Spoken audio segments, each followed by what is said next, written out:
Hey, Jeff. Come on over here for a second. What's up? Look in there. Pants! Oh, wow, a car with pants. Introducing the Levi's Gremlin with seats on the back. Hey, this is Michael J. Welcome to This Old Car. So just what is a special edition car? Well, in this video, we take a look at some of the craziest special edition models. First on the list is the AMC Levi's Gremlin. I first saw this car at a car show in Dallas, Texas. It was cool because they had denim knee patches on the seats, such as what we used back in the day. The Levi's Gremlin was born from a collaboration between American Motors Corporation and the renowned Levi Strauss & Company. This special edition Gremlin seamlessly blended automotive engineering with iconic denim flair. It was a thing back in the 70s, Hey, by the way, the Gremlin wasn't the only Levi's special edition car out there. This 1975 Jeep Renegade came with the trademark denim seats and Levi's logos as well. Let's have some action around here. Who'll say 76? Who'll say 1776? That's the spirit, 1776. Hey, up next, it's the Spirit of America themed cars.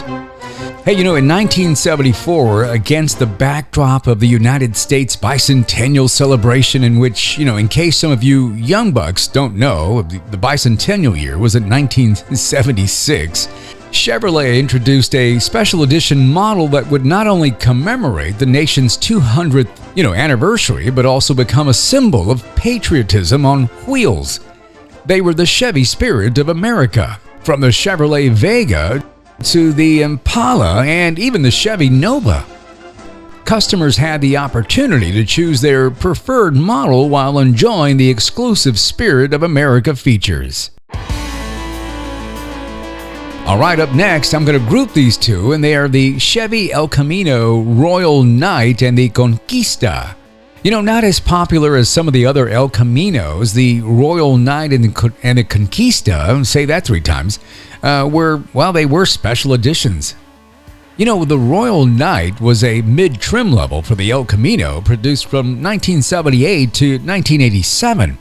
The Royal Knight had several styling upgrades, including decals on the fenders and hood. The Conquista was the top-of-the-line El Camino trim level produced in the 1980s. The Conquista package had a tritone paint which gave it a cleaner look. It's time for you. It's time for you. It's time for Imperial, a new luxury car. Up next, the Frank Sinatra Edition Chrysler Imperial. The Frank Sinatra Edition, or FS, of the Chrysler Imperial was produced in 1981 and 1982.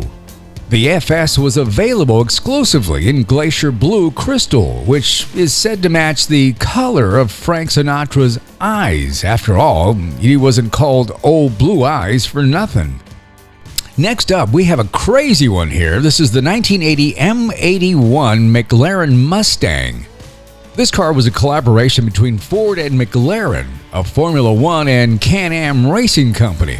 It's considered one of the rarest Ford Mustangs ever made. To be honest, I've never seen one before, but the M81 McLaren Mustang was designed as a 1980s version of the 1960s Shelby Mustang. In the 1980s, the car cost $25,000. A well-kept M81 McLaren Mustang can sell for around $40,000, but it may be difficult to find one worldwide.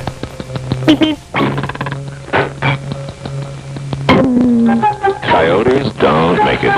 Roadrunners make it. Plymouth makes it. Hey, up next, the Plymouth Superbird. This car scared the bejeebies out of me when I was a kid. Our neighbors, they had a family member who'd come over every couple of weeks or so in a Plymouth Superbird or Dodge Charger Daytona. I'm not sure what it was, but it scared the heck out of us. The Plymouth Superbird was a highly modified, short-lived version of the Plymouth Roadrunner with applied graphic images as well as the distinctive horn sound, both referencing the popular Looney Tunes cartoon character, the Roadrunner. It was the factory's follow-up stock car racing design for the 1970 season to the Dodge Charger Daytona of 1969. You know what really scared me was that rear wing that was, mounted on those tall vertical struts. And, they say that, it increased the efficiency of the downdraft. And they say it really worked. They say the car really needed that wing to stick. The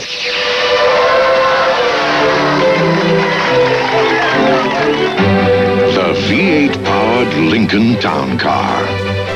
Hey, up next, it's the Lincoln Town Car Jack Nicklaus Special Edition. This Special Edition Town Car featured green paint to match a white top and cream interior, paired with unique badges and wheels. Lincoln also produced the Cartier Design Edition in 1982, Sail America Commemorative Edition in 1987, Special Edition 1988, and the Gucci Edition in 1989. The Regatta Edition in 1994, the Spinnaker Edition in 1995, the Diamond Anniversary Edition and the Cypress Edition in 1996. Whoa, what a list. Hey, if I've missed anything, I know our viewers who are really, into Lincoln Town Cars are going to comment and say, hey, you missed a special edition. Leave it at the comments below. Its family name, Firebird, an Indian symbol that promises youth, beauty, and strength. Hey, last on our list has got to be one of the most popular Trans Am ever built. It's the Pontiac Trans Am Bandit Edition. The Pontiac Trans Am Bandit Edition is a rare and valuable muscle car, due to its limited production run of 1977. Hey, I didn't really know this till recently, but the cars that were used in the movie Smokey and the Bandit weren't really 1977 model years. They were actually 1976 model years. When filming began in 1977, the model wasn't out yet, so what General Motors did was provide 1976 cars with front clips from the soon-to-be-released 1977 update. Hey, the 1977 models also featured that 6.6-liter engine. You can see the decal on the hood scoop there. They were rated at only a measly, 200 horses. And I should know, I owned a used 77 back in the day and a used 78 with T-tops. Looking back, yeah, there were dog sleds, but boy, were they cool to drive. Hey, that's going to wrap it up for me on the weirdest special edition cars made. Hey, I want to thank P. Trahan, who emailed us and said, hey, you guys ever thought about doing the weirdest, special edition or weird cars ever built? Thanks, man. Appreciate it. If you have something you want us to do, let us know. Leave it in the comments below. We want to know what it is. If you like this video, hit the like button, subscribe, and hit that bell for future notifications. This is Michael J. with This Old Car. We'll see you back next time.